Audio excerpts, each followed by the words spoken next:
BCom part third subject banking and financial management paper second banking and financial system का एक महत्वपूर्ण topic है अंतर्राष्ट्रीय मुद्रा कोष international monetary fund.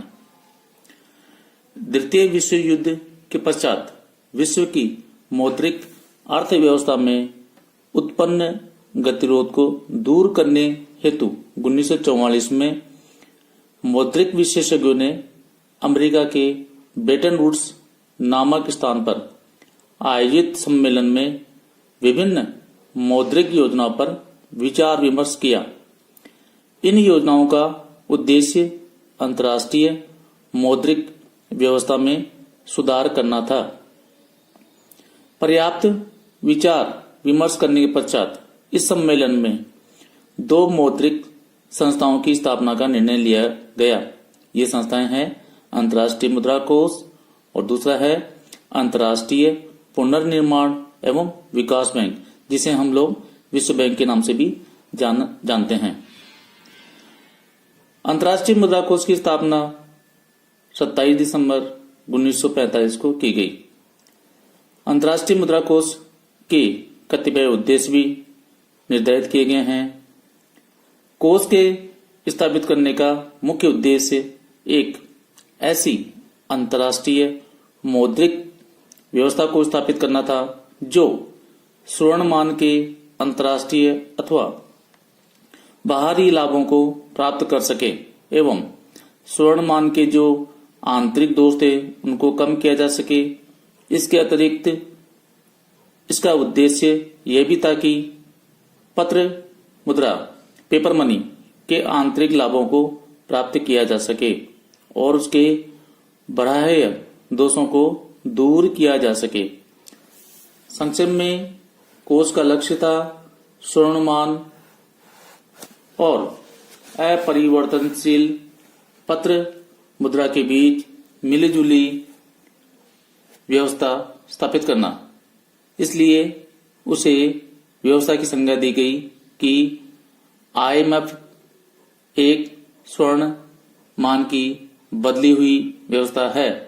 IMF is a gold standard slightly अल्टरेड।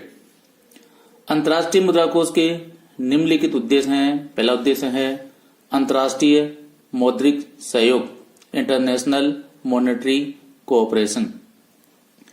इसका सबसे महत्वपूर्ण उद्देश्य एक स्थायी संस्था द्वारा विश्व के विभिन्न देशों में मौद्रिक सहयोग स्थापित करना, उसे प्रोत्साहित देना एवं मौद्रिक समस्याओं को आपसी सहयोग तथा परामर्श से हल करना है।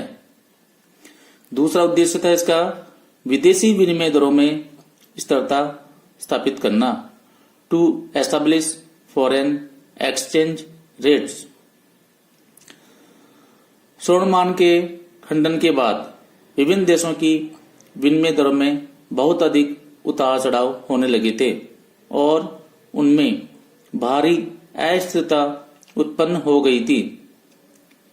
विनिमय दरों में प्रतिस्पर्धात्मक अवमूल्यन कॉम्पिटिटिव डीवैल्यूएशन की नीति ने भयंकर रूप धारण कर लिया था। इन कारणों से विदेशी व्यापार में अनेक बाधाएं उत्पन्न हो गई थी, जिससे उसकी मात्रा भी कम हो गई थी। अतः कोष को स्थापित करने का यह भी उद्देश्य था कि विनिमय दरों में अस्थिरता को दूर किया जाकर उनमें स्थिरता लाई जाए एवं एक नियमित विनिमय व्यवस्था की स्थापना की जाए और प्रतिस्पर्धात्मक विनिमय अवमूल्यन कॉम्पिटिटिव एक्सचेंज डिवैल्यूएशन को रोका जाए। अंतर्राष्ट्रीय मुद्रा कोष का तीसरा उद्देश्य विनिमय नियंत्रणों की विधियों को समाप्त करना, टू रिमूव एक्सचेंज कंट्रोल। अनेक देशों में 1931 से ही विनिमय नियंत्रण की विधि अपनाई जा चुकी थी, जिससे विदेशी व्यापार में बाधाएं उत्पन्न हो गई थी। अतः विदेशी व्यापार को प्रोत्साहित करने के लिए यह आवश्यक था कि विनिमय नियंत्रण की विधियों को यथासंभव कम किया जाए एवं उसे समाप्त किया जाए। इस प्रकार मुद्रा कोष को स्थापित करने का यह भी लक्ष्य था कि विनिमय नियंत्रण को समाप्त किया जाए। अंतर्राष्ट्रीय मुद्रा कोष का चौथा उद्देश्य था चालू भुगतानों के लिए बहुपक्षीय भुगतान पद्धति की स्थापना करना। To start multilateral payment system. कोष का यह भी उद्देश्य था कि चालू भुगतानों के लिए बहुपक्षीय भुगतान तथा व्यापार प्रणाली की स्थापना करके सदस्य राष्ट्रों के बीच विनिमय संभव किया जाए तथा विदेशी विनिमय संबंधी प्रतिबंधों को समाप्त कर दिया जाए। पांचवा उद्देश्य था इसका अंतर्राष्ट्रीय व्यापार को बढ़ाना।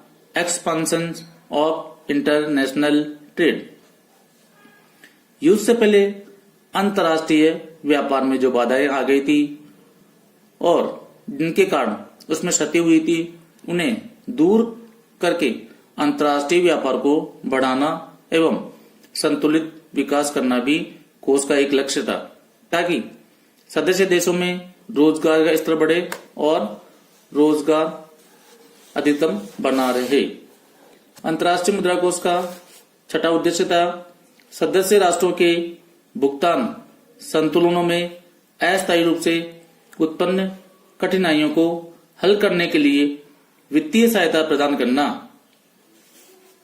To help the member countries to meet temporary maladjustment in the balance of payment of member countries.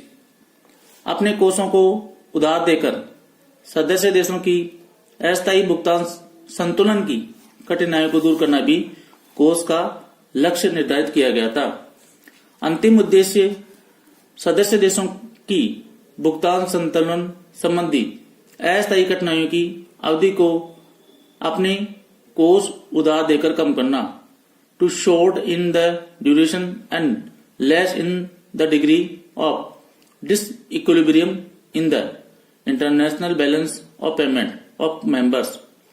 अपने कोषों को उधार देकर सदस्य देशों के भुगतान संतुलन संबंधी अस्थायी कठिनाइयों की अवधि को कम करना भी कोष का लक्ष्य था। संक्षेप में यह कहा जा सकता है कि आईएमएफ का उद्देश्य अंतर्राष्ट्रीय मौद्रिक सहयोग को बढ़ाना, विनिमय दरों में स्थायित्व लाना, विदेशी विनिमय संबंधी प्रतिबंधों को दूर करना, बहुपक्षीय भुगतान पद्धति को जन्म देना। इस प्रकार कोष अंतर्राष्ट्रीय मौद्रिक सहयोग को प्रोत्साहन देता है।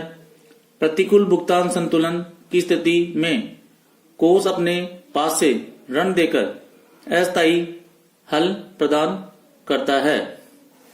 बहुपक्षीय भुगतान पद्धति के द्वारा सदस्य देशों के बीच विनिमय को सरल बनाता है, व्यावसायिक उच्चावचनों तथा अस्थिरताओं के अंतर्राष्ट्रीय प्रभावों को कम करता है।